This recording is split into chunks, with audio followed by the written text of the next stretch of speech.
Okay, great. I think we can slowly get started. I think most people already joined us by now. So I would like to start with welcoming you all. Thank you so much for taking part in this webinar about the importance of open data and how you can use it for fundraising. I know this is a topic that is a little bit well, not difficult, but many people have some difficulty making the connection between open data and fundraising. So that's why I'm super happy to have Marianne here today, who will help us to show how we can actually do the practical part about using open data for fundraising. She will be presenting some systems that you can also use in your day-to-day work, in your research, to make it easier to use that open data. So again, welcome to this webinar. I think Pretty already shared some of the information. We'll be recording this, so we will also share the recording later.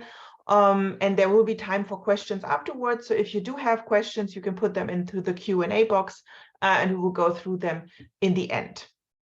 Yeah, we'll start with a brief introduction. And I will start. My name is Eva. Probably if you've joined any of our webinars, you know me already because I'm in most of them. I have a PhD in geography and I've worked in the field of development for 10 to 15 years, now with a focus on small grassroots NGOs and sustainability. Maybe. Yes. Yeah. Good morning, everybody. Good afternoon. I am Marianne Alam. I am working at the Data for Development for now a couple of years and in the international development sector for more years now. So I've been starting into working in NGO fundraising, and then with the Open Data Company and Data for Development, we delve more into the other perspective of an NGO, so how to make their work a bit more efficient with some digitalization processes. And we will be talking about this today. Thank you. Great. So we have divided the presentation. Marianne will start. Then I will talking about open data, what it is, why you should use it, etc. Then I will talk a bit about the importance of research to give you some framing of how you can actually use all of this. And then Marianne will take over again and talk about the portal, the Aida portal, and how you can actually use it for fundraising. And in the end, we will have a Q&A session. So again, if you have any questions, put them in the Q&A box. You already started doing that. Yeah, you can use the chat box to just chat with each other. It's a bit difficult for us to catch questions in the chat because usually there's a lot of messages. So if you do want to know anything, put it in the Q&A box and we'll get to it at the end. So I think everybody's here. Yeah, and we can get started. Great. So as Eva mentioned at the beginning, open data might be a concept that needs to be demystified. And I hope that at the end of the session, you will have a better idea of what open data is and how to use open data. Why is it important for the nonprofit sector? So as you know, a lot of things has changed in the last years, more technologies, and the nonprofit sector has to be more and more involved and aware of what is happening in terms of new technologies to ease up their work.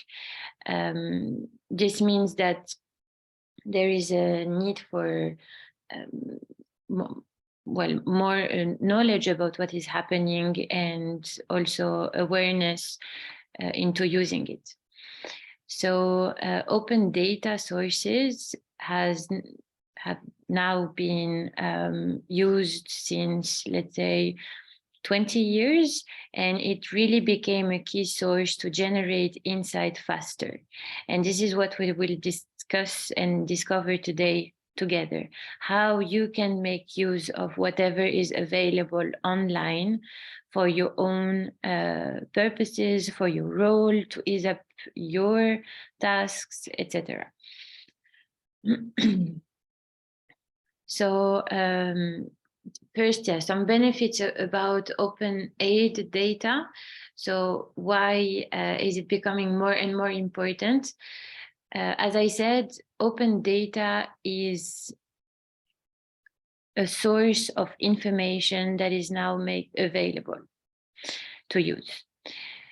Open data uses a standard that enables different type of analysis. If every organization publish in their own way, you agree with me that it would be quite impossible to make analysis and to aggregate data. But thanks to open data, there is this will of really harmonization. And thanks to this harmonization, then we can get really valuable insight into what is happening in a specific sector, into what is happening in a specific country, etc. So it's really helpful in order to understand what is the impact of a specific institution, of a specific project in a country, etc., etc. Obviously, since we are standardizing this information, it is possible to have a better coordination between different stakeholders, and therefore the efficiency is then increased. It might be the case for you, for your organization, but you might be receiving funding from organizations that are requesting you to publish some report in a certain way. So in a open data standard, it might be. And this is a requirement from your government in order to not lose in the future funding possibilities. And the nonprofit sector might have been in the past less transparent, and now with this open data bringing this work that nonprofit sector is doing and make this data accessible to anybody who wants to check it, obviously increases the transparency and the accountabilities.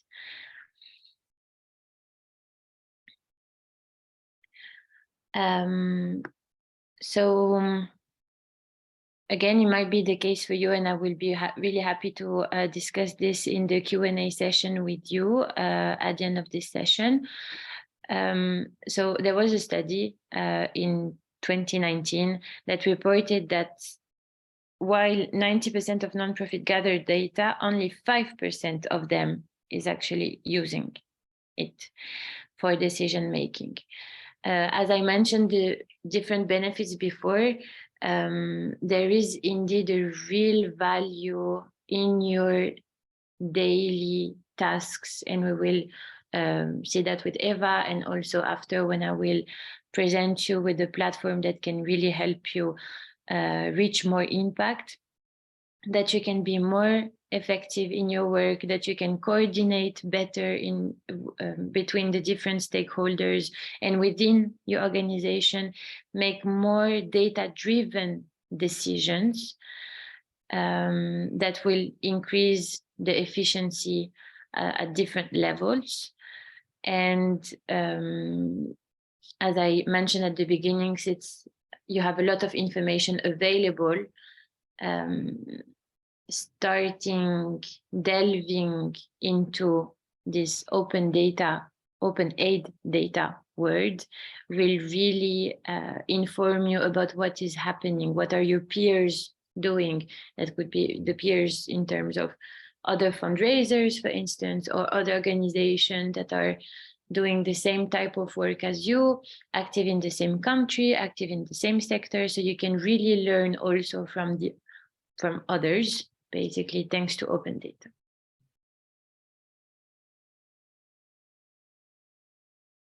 And now I will pass it on to Eva. Yeah, thank you. So now I just wanted to give you a little bit more context of why open data or any source of data could actually help you with fundraising, with research, etc., and why it should complement your other research. So yeah, we'll talk about the importance of research, of donor research again, so that you understand or have a little bit of a better understanding what this data and also the information that you can get out of Aida can be useful for your fundraising. So this is the fundraising cycle. Maybe you've already seen this in the past in one of our webinars, but I think it is the key part of how to understand fundraising and resource mobilization. And it's extremely important that you understand all the parts. We say, or in our experience, after working for years and years with NGOs and with NGOs of all sizes, that there are actually basically 5 steps to resource mobilization that are extremely important. When you take our flagship course on resource mobilization, you also see that we have called them the 5 obstacles to successful fundraising, because we've realized that many NGOs have big issues in these dealing with these topics. So the first step is to develop a fundraising strategy, to develop a strategy on how much money you want to raise, how you want to raise it, which instruments you want to use, etc.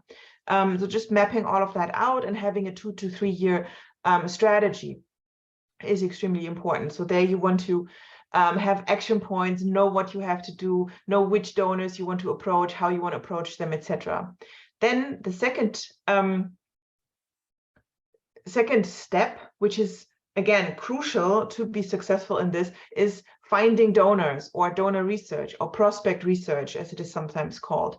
And this is a step that many NGOs jump, because they think in the minds of many organizations working in the sector, fundraising is proposal writing. And they forget that first, before they can send a proposal or even write a good proposal, they need to know who they want to send it to, and they need to find out who could be a potential donor. And this is the research stage. And this is where open data can really be helpful for you, because it can give you a lot of information that you might not be able to find in different ways. So as I said, second step is finding donors, doing good research, finding the perfect fit, finding a donor that has a mission and a strategy that aligns with yours is key, because if you don't find that perfect donor, then it's going to be very difficult for you to be successful. Because even if you write a perfect proposal, but you send it to the wrong donors, if you work in education and you write a perfect project plan and a perfect proposal and send it out to a donor that only funds in other fields, then you will not be successful. So finding the perfect donor fit is key here. And the next step that we have identified is the engagement step, donor networking, however you want to call it. And here you would talk to those donors that you have identified, gather more intelligence, more information. So you see that this entire process is about understanding the donor and collecting information. And again, this is where open data can come in as an important information source. In this stage, you connect with donors, you talk to them, you invite them, you have phone conversations with them, etc. Just to find out more about what they want, how they want to be approached, how you can send them something. Then the fourth step that we have identified as an issue is eligibility, because many NGOs, they find donors, they connect with them, but they still apply when they are not really eligible. So they don't spend enough time on understanding the donor's priorities, etc. So they would apply, for example, like I said before, when they work in education, but the donor funds in health, or they apply when the donor only funds in India, but they work in Kenya, or something like that. And you would be surprised. I think in Germany, in the very professional fundraising sector in Germany, even 30% of proposals get rejected because of this. And I would say internationally, that number is much higher. Also, based on what I've seen as a reviewer for proposals, sometimes it can be up to 50% of proposals that donors receive, but that are not eligible in the first place. So they immediately get chucked out. So this is another stage where research, where a good understanding and where information comes into play, where it can help you to understand a donor better, and where open data can be helpful. And then you get to the application stage where you actually send out a proposal, send out a concept note, a budget, whatever you might have to send, and then apply with the donor and hopefully get the money. So those are the stages. So you can already see, like I said, there's a very big use in understanding and using open data in the stage of finding donors, so in stage 2, and also in the stage of understanding donors, of figuring out if you're eligible. So those are the 2 things that we'll talk a little bit about now. So donor research, how can you go about it? There's different techniques and different ways. And the ones that we usually present in our webinars and when we talk about this is to research like-minded organizations. You can already figure out that that's a good way. If there's another NGO that works in a very similar field, it may be in a different community, but in the same country or something like that. If they have donors, those donors would be very interesting for you as well. So you can check their website, check their annual report, etc., just to find out where they get their money from. And then you can try to also apply with them or at least contact them. So that's one good way to find donors, to get an idea who funds in your area. Then you have donor websites. Obviously, you can research those. You can use Google to find donors with specific priorities. And or if you have the name of a donor because you saw that on the homepage of a like-minded organization, you can further research their homepages. Then you can use, or you have to use, your own contacts, because you would be surprised how many contacts you often already have internally, how many contacts your NGO has, and what you can take from there. So just asking around, ask your staff members, ask your board members, like, who do you know? There's any foundation that can help you, etc. So just kind of covering those steps, using your own contacts to get an idea who might be a potential partner for you. Your current and former donors are great partners, because obviously if they decided to fund you once, they will probably fund you again. So just talking to them again, asking either for more funding, or if that's not possible, asking for recommendations, because that's sometimes worth more than a bit more money, because if they recommend you to someone who might give you a bigger grant, that's really valuable. Then there's databases, and that you can use, for example, like our own database that we have developed. It's called donordatabase.org, where you put in the you can see the country focus, or where you work and the area of interest. Then it gives you a list of foundations of potential donors that could be a good partner. And again, then from there you have to move further. And then there's text documents, for example, that you can use. The 990 PDF in the United States is a good example, where you can research and find out what a donor did. And again, and this is what Marianne will talk about in more detail, there's open data that can also give you hints. And especially if you already have a name of a foundation, a name of an organization in mind, if they share open data on those platforms and they share about their past history, etc., it's a great source of information where you can learn more about those donors that you have initially identified through the steps that I have just presented. Now we'll go to the next slide. The next question is how to organize your donor research, because often you can do research for days and weeks and months on end. So that's not an issue, but you have to kind of find a way to organize your research to not get lost, and also to find a way to kind of add to that information, because you will always start with a name. You will find a foundation and think, okay, this could be a good partner. So maybe we can talk to them, but then you need to find more information. So you might ask around and you find a bit of information, you add that. Then you can research it, for example, through Aida, through other platforms, through open data, through a database, through a tax form, and whatever you find in important information about the donor, you can add to your file. So the benefit of organizing your research, and I will show you the file on the next slide later, is that you can only spend, or you will only spend a limited amount of time on research, because otherwise you can get lost in research. But if you organize it this way, then you know your next steps and you know what you have to do.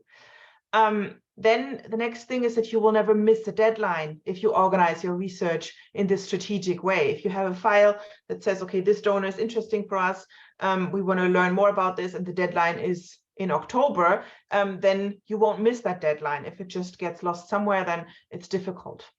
Having a file about your donor research is also going to help you to share your results with your team and to divide tasks and responsibilities. If you've ever attended one of our webinars about the strategy, you know how important it is to have action points, to have everybody know their responsibilities, because otherwise things don't get done. And in the strategic way of organizing your research, where you can add all the information you find, you can also distribute responsibilities and you know your way ahead. And on the next slide, I think I will show you one of the ways that you can organize research. This is just a simple Excel file where we've identified, this was a research that I've done for a women's organization in Nepal. And the name of the donors is on the left side, then the website and all additional information that I found through different ways of researching them, obviously through the website, but also through other sources like open data and the tax forms, etc. I just added further to the right. And then you can use this form to go through it and to add to-dos. So what are the next steps that you have to do? You can see on the right. So for example, for the first donor, you would have to register an organizational profile. So that was the next step. For the next one, it was to fill out the application form.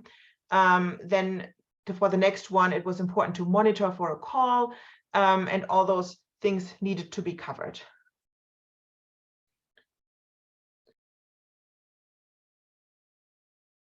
Oh, I'm sorry. I hope I muted myself early enough so that you didn't hear my sneeze. I hope I was fast enough. Sorry. So this is the research stage. And again, open data can help you here. Once you've identified names, you can start researching them with available open data and see, like, how much did they fund in the past? Which countries did they fund in? How much money did they spend? Where did the money go to? Which channels did they use? Sometimes you can find even that information. So the tools that Marianne will show you a bit later can help you to supplement the donor information that you've already found, and also find similar donors and stuff like that. So it will help you in that stage. And then we have this fourth stage, eligibility, which I wanted to talk about a bit, because also here it can be useful to use open data to just find more information and add to your profile, because the key to successful fundraising is to perfectly understand the donor, to exactly know what they want to do, and then give them a proposal that matches that. And the better you understand what a donor has done in the past, which you can through all these research techniques and through understanding and analyzing open data on their past activities, the better you are going to be able to give them a proposal and a project that will perfectly fit within their strategy. So in engaging as well, but mostly in the step of finding donors and then understanding them, understanding their eligibility criteria, it is important that you dig deep and use all those research tools. So on the next slide, we'll talk about the eligibility. What does that mean? And the important fact, and again, I'm just always trying to hammer this home, because so many organizations unfortunately still try to apply even if they know that they're not eligible, or they don't really check the criteria. If you are not eligible, you cannot apply. It doesn't make sense, because they will not change their guidelines for you.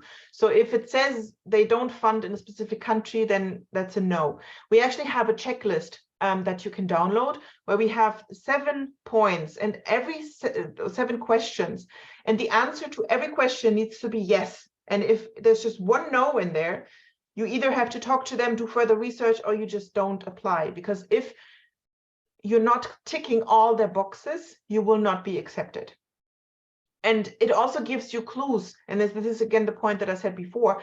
The more you research a potential donor, the more you dig and find out about them, the more information you will have about what to put and include in your application.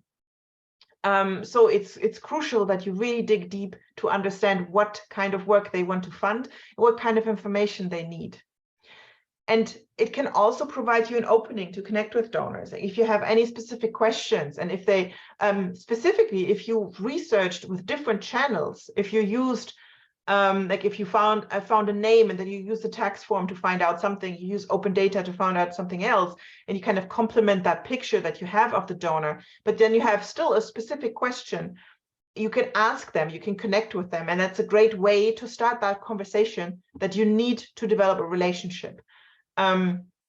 So those are really the most important steps to eligibility that you have to understand, but also the ways that you can use your research and that you can use those criteria to, again, tailor your proposal to the donor's needs.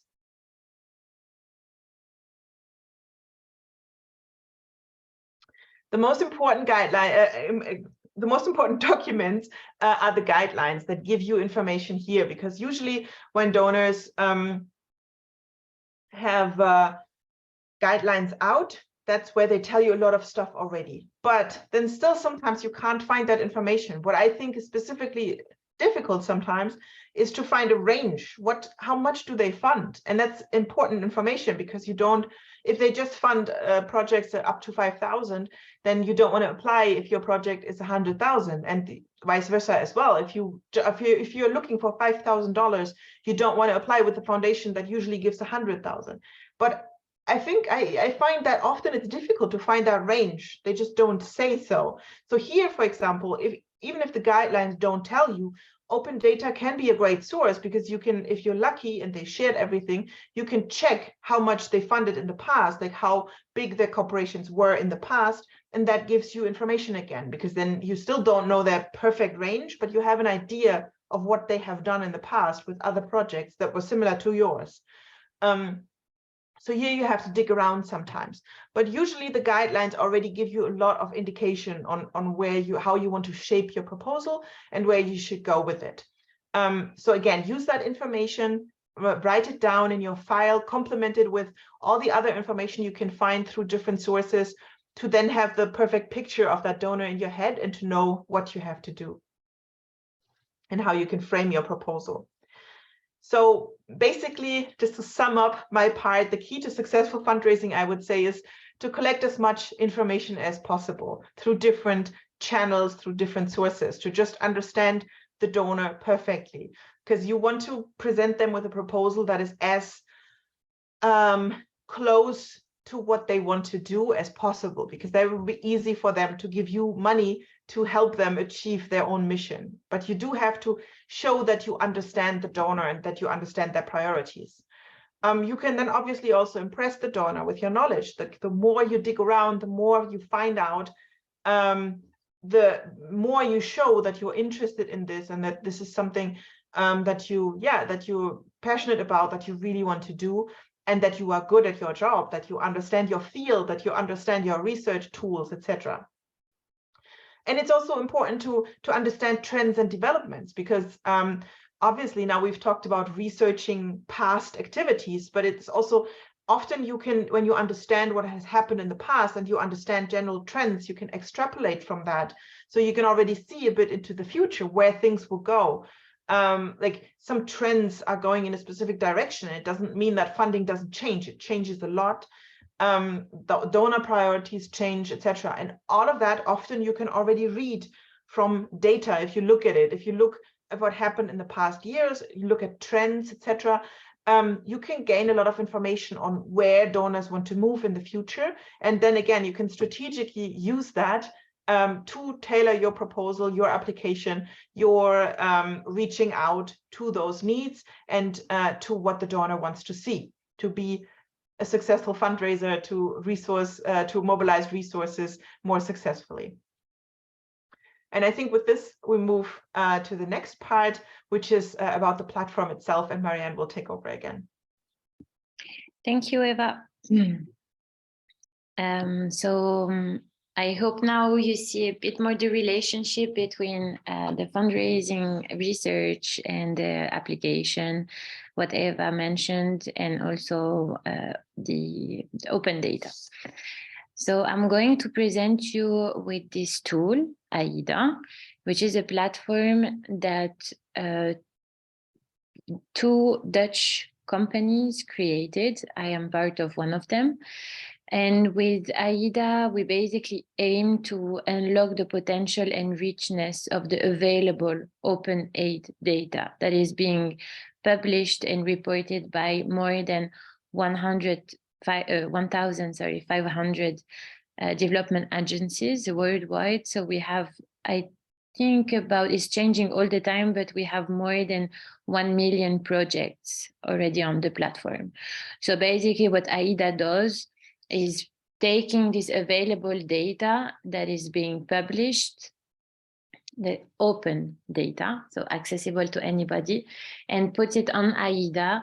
And Aida is a platform where we can have nice visualization and you can research for what you are interested in. I will show you in a bit, and really understand, well, have more information, insightful information about what is happening where, maybe other organization doing the same thing as you, but in another country. So maybe you can reach out to this person. As I mentioned at the beginning of the session, there are some benefits in using open data. One of the key of Aida is that it helps you identify funding opportunities quite easily. Eva mentioned this, how to do the research, to which donor actually are already funding the same time of project as yours. So this research part is really, really important. And Aida is, let's say, the platform that can really help you doing this research at the beginning. So you can identify funding opportunities that can be immediately used to approach different donors.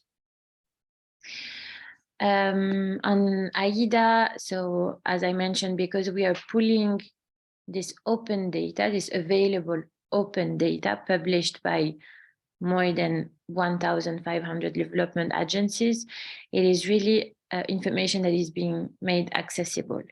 There is I hope you will agree with me, but an easy visualization. The platform is user-friendly. It's easy to have different overviews based on what you're looking for. You can see the track record of donors and other organizations. As I mentioned, because Aida is one of the key aspects of it is to help you identify funding opportunities.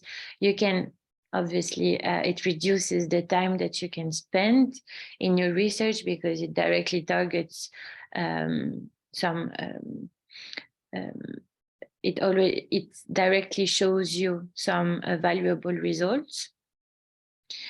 Increase the success rate by decreasing the time that you are spending on the funding proposal and the actual result, if you get or not the funding.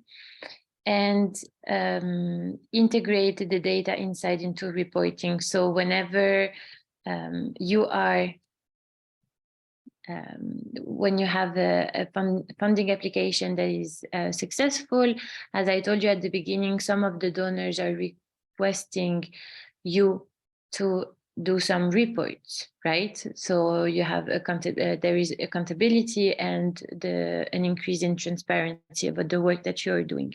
And because this is all about data, this data could be integrated also into Aida if you're publishing according to this open data standard. So as I said, standard being a way of standardizing the way of each organization is reporting.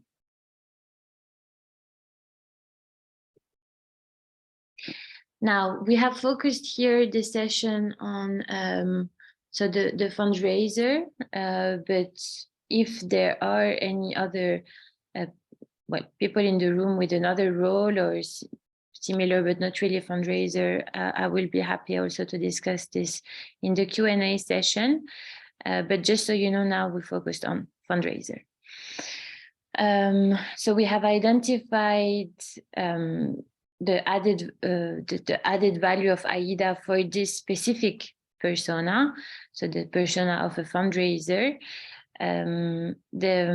We have identified two, so the fundraiser head office and the fundraiser local office. For the head officer, one of the information that you would like to see is having more insight into spending and performance of public funding for aid. And for the local officer, it might be to have a more local approach and understanding who is doing what where and the project spending in specific sectors. I'm going to demo this to you so it would become more concrete. But if you have questions, please put them in the chat. Okay, so now we'll stop sharing and I will move to the live environment so you can follow me there. 1 second. So here you can go to aida.tools. Maybe somebody from the technical team can put the link in the chat. So aida.tools. And here you go. Okay. So I'm just moving the Zoom bar. Yes, okay. So this is aida.tools. This is where you go when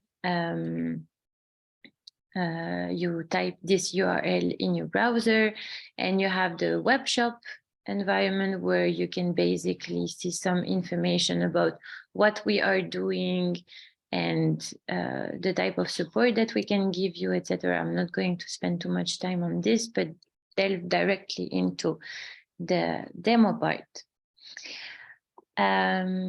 So when you start exploring open data on Aida, this is where you get. So you have this interactive map. As you can see here, when I hover above a country, there is a box here changing based on where I am with the mouse.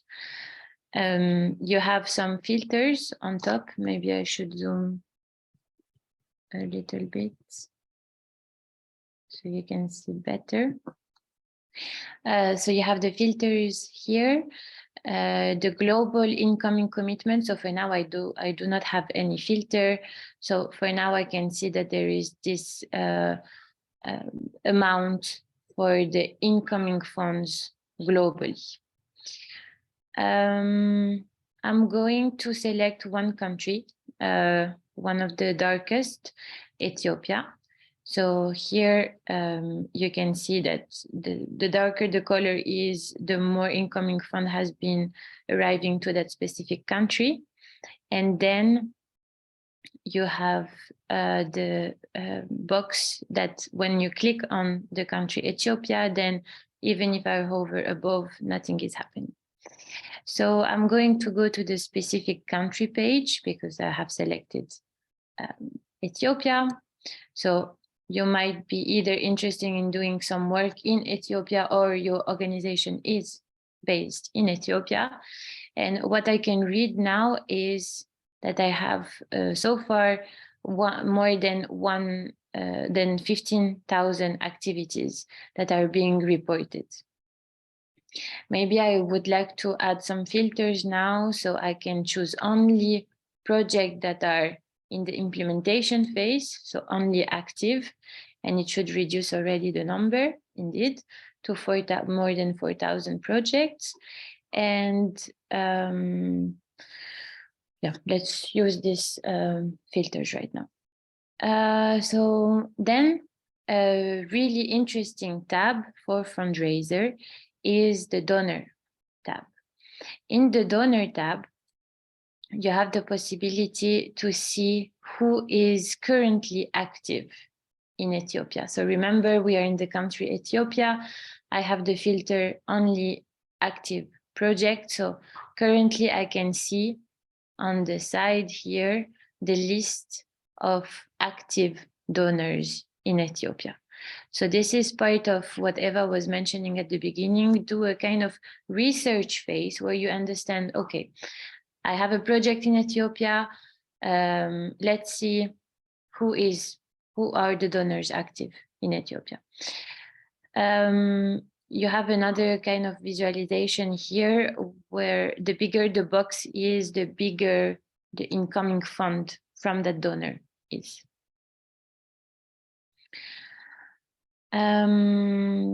Okay, so if I go to the sector tab now, I am still in Ethiopia and still have active project filter on. Here you can see then the filters that are being funded currently in Ethiopia.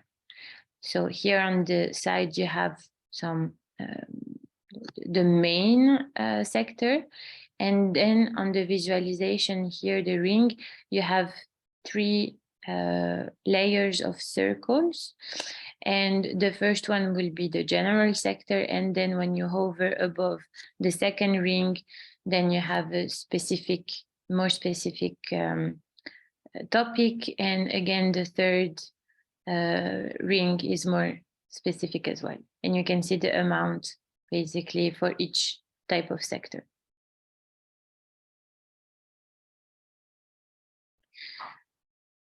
Another type that might be also interesting for you in your research phase is the organization tab.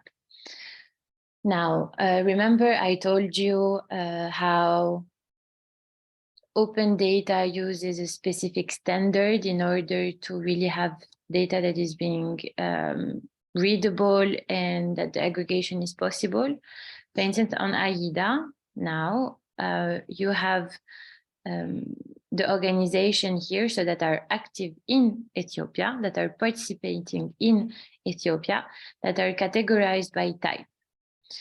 It might not tell you a lot of information, but when you hover above, you can see here you have a box that is appearing that tells you, okay, in multilateral, I have this type of a multilateral organization. You can also click on it, and when you click on it, you have a better overview of the multilateral organizations that are active in Ethiopia. The list on the left, but also the boxes there. Another feature that might be helpful for you when you're doing your research is to bookmark your page. You have this little logo here. So if you click on it, then it will bookmark the page, as you know how it happens on your browser. For instance, when you want to have the direct access to a page. So it's happening a bit in the same way. You can click on whatever pages you like, a specific, even another specific page, and then you can find them in the bookmark session in the menu, so you can see your selection. I will bookmark, yes, and then it asks you just to sign in, so you can sign in for free to do this. This part of the platform is accessible to anybody for free. I'm just going to bookmark the page. Okay. Sorry, my computer is a bit slow. Okay. I lost my filter. So activities, implementation. Okay, great.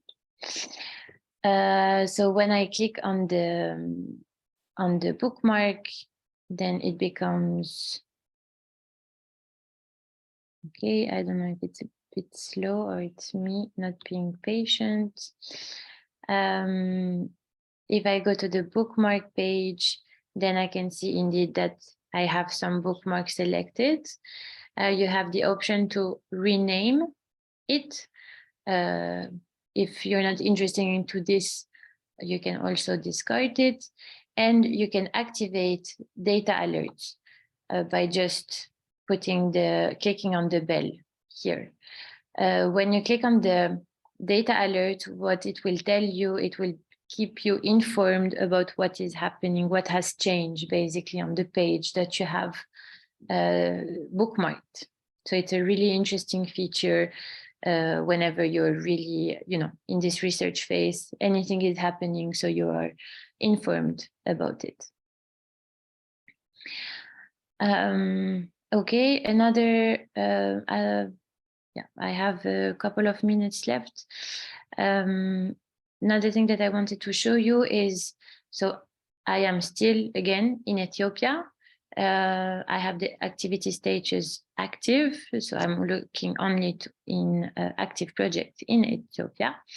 And I am in the donors tab. So here are all the donors active. I want maybe to have more information about what the UK Department for International Development is doing.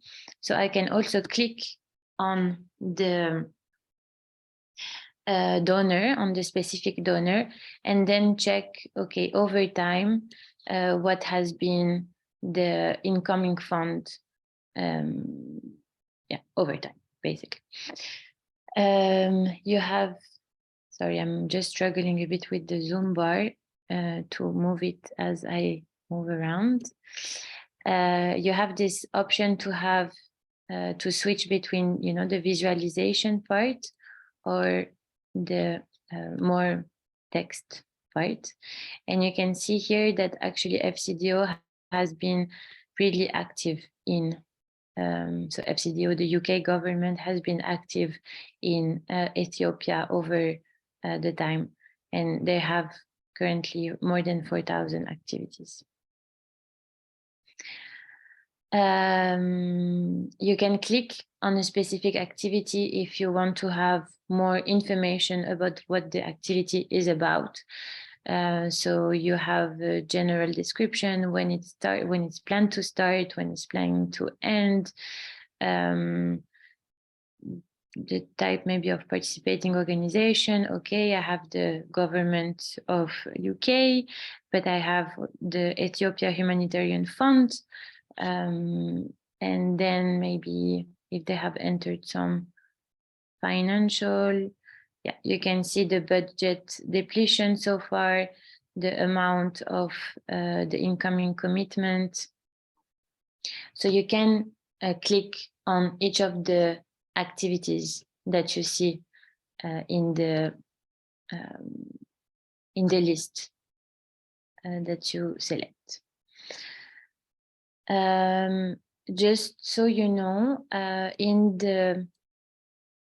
the presentation that will also be shared with you, there are some screenshots about what I just shared with you. You will also have access to the sorry, I'm trying to change. You will have access to what I've showed you in screenshot, but also the recording. So nothing is lost. I just want to go back to the presentation, if possible. I don't know what you see, what you're able to see. Right now it's still black. Maybe sometimes it takes a second, but yeah, maybe. Yeah, now we see the map. Okay, great. Perfect. So as I said, there are some screenshots in the presentation, but this is what I just showed you. Well, this example was in Afghanistan. I showed you Ethiopia, but then you have, the screenshot also explained here. What will also be possible in Aida will be to have a donor profile. A donor profile will enable you to have all the information about a specific donor. For instance, here is the Dutch Ministry of Foreign Affairs. The country selected was Ethiopia as well for a specific period, and you will be able to add some specific graphs about your sector, or the list of organizations present in Ethiopia, the amount that has been committed so far in the specific country, the different activities. So that will be enabled as well. How to join Aida? The link has been put in the chat. So aida.tools, you can go around. As I mentioned, you can visualize and start exploring the richness of the open data for free. You just need to sign up. And yeah, just wanted to let you know that you have a discount offer to try to have a more custom or more precise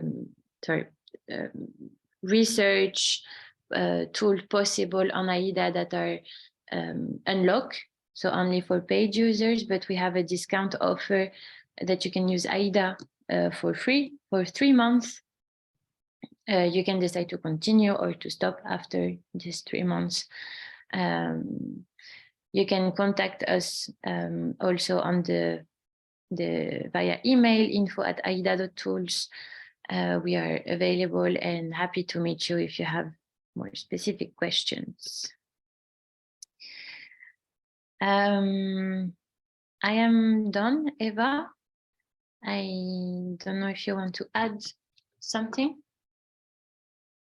No, thank you very much. That was very interesting. It's great insight. I think we can jump right to the questions because we just have like 10 minutes left.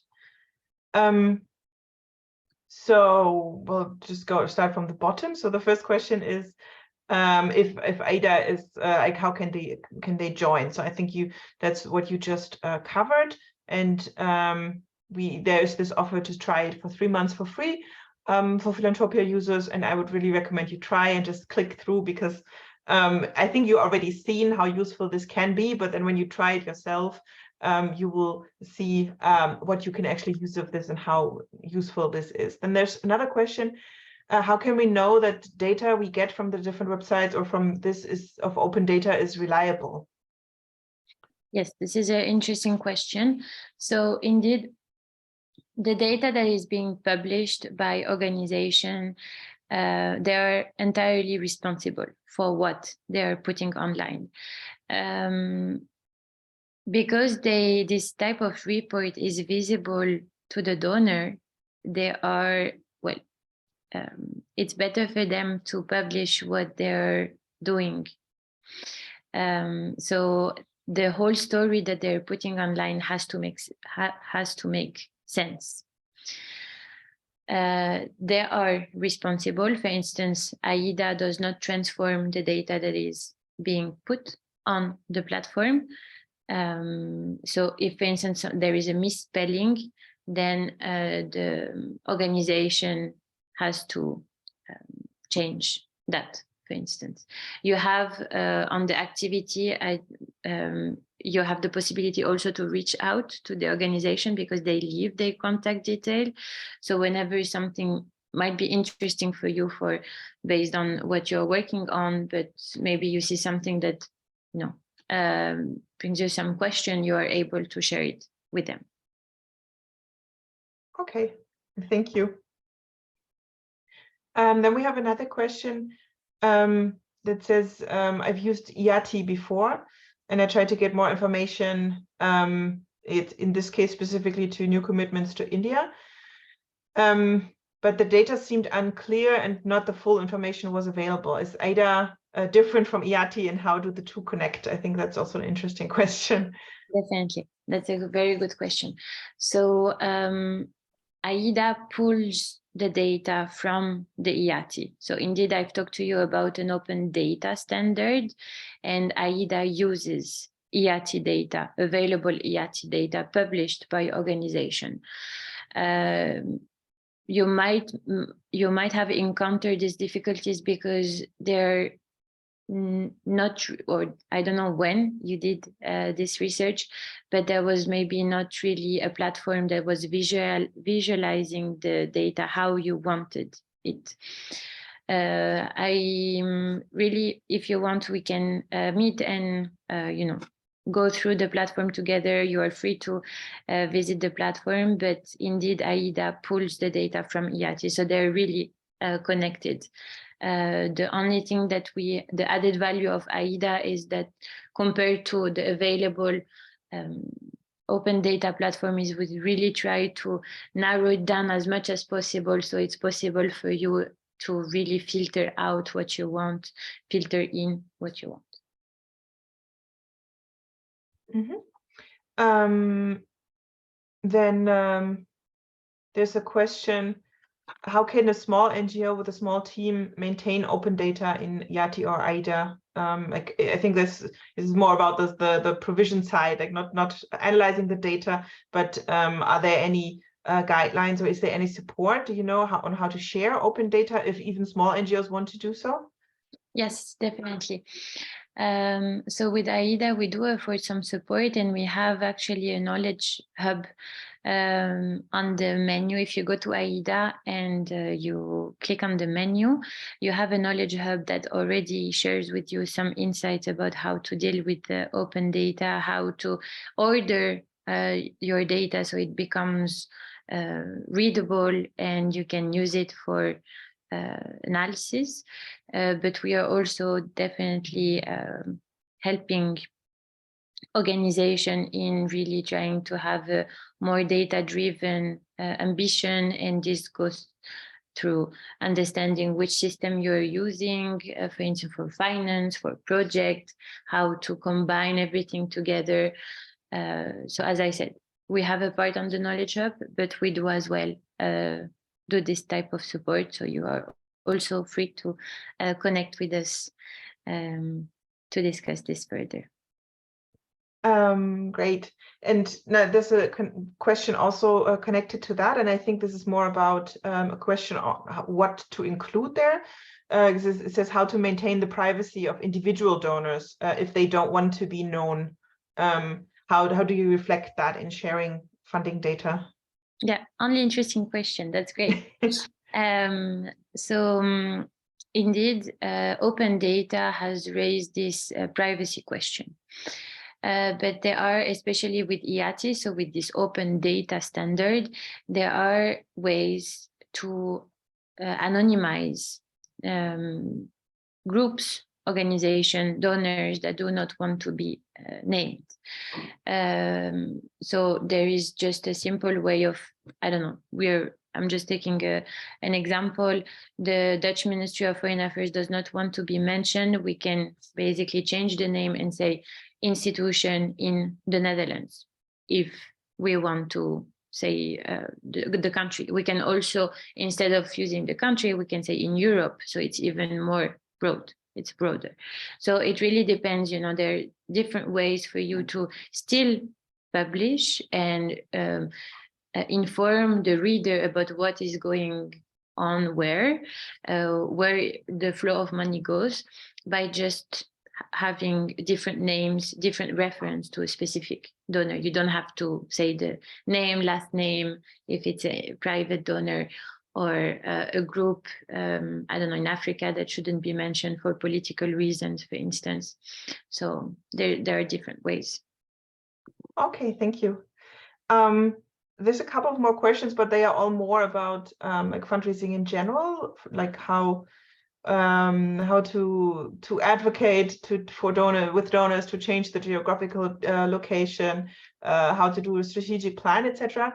And because we're already running out of time, I would just refer those questions, and maybe you can go check out our YouTube channel, because we do have a lot of webinars, for example, about how to develop a strategic plan, how to do donor research. There's another question at the bottom on how to do donor research when you just start out. We actually have a webinar specifically about that, how to start as a brand new NGO, how you can enter partnerships, how you can find donors that are open to working with brand new NGOs, etc. So I think we already do have a lot of resources about those topics that are a bit more general and not so connected to open data on our YouTube channel and on our website, philanthropia.org. So I would just refer you to that, and you're all signed up to our newsletter. So just keep your eyes open for those webinars, because they will be coming up again, and we will always be sharing those resources. Yeah, thank you, Marianne, so much for sharing so much information about Aida today. I think this was very useful for everyone. And I'm sure I'm going to be using the platform in the future even more, because I saw a couple of things that were very interesting, also especially for visualizing stuff. I think also if you have to internally advocate for fundraising, resource mobilization, etc., those visualizations were beautiful. And I think they look very good if you have to write an internal report about where you want to go next, or how you want to maybe change your work, etc. So I think those are amazing resources. And I also recommend that you take Marianne up on her offer to contact her and to see if you have any further questions, to see how you can work with Aida and how this can be in the future. Thank you very much. And yeah, from my side, that's it for today. I think this is one of our last webinars, so I also want to wish to everyone who's celebrating Merry Christmas and happy holidays in general, whichever holiday you are celebrating in the coming weeks and months, and all the best from our side. Thank you very much. Thank you. Bye-bye.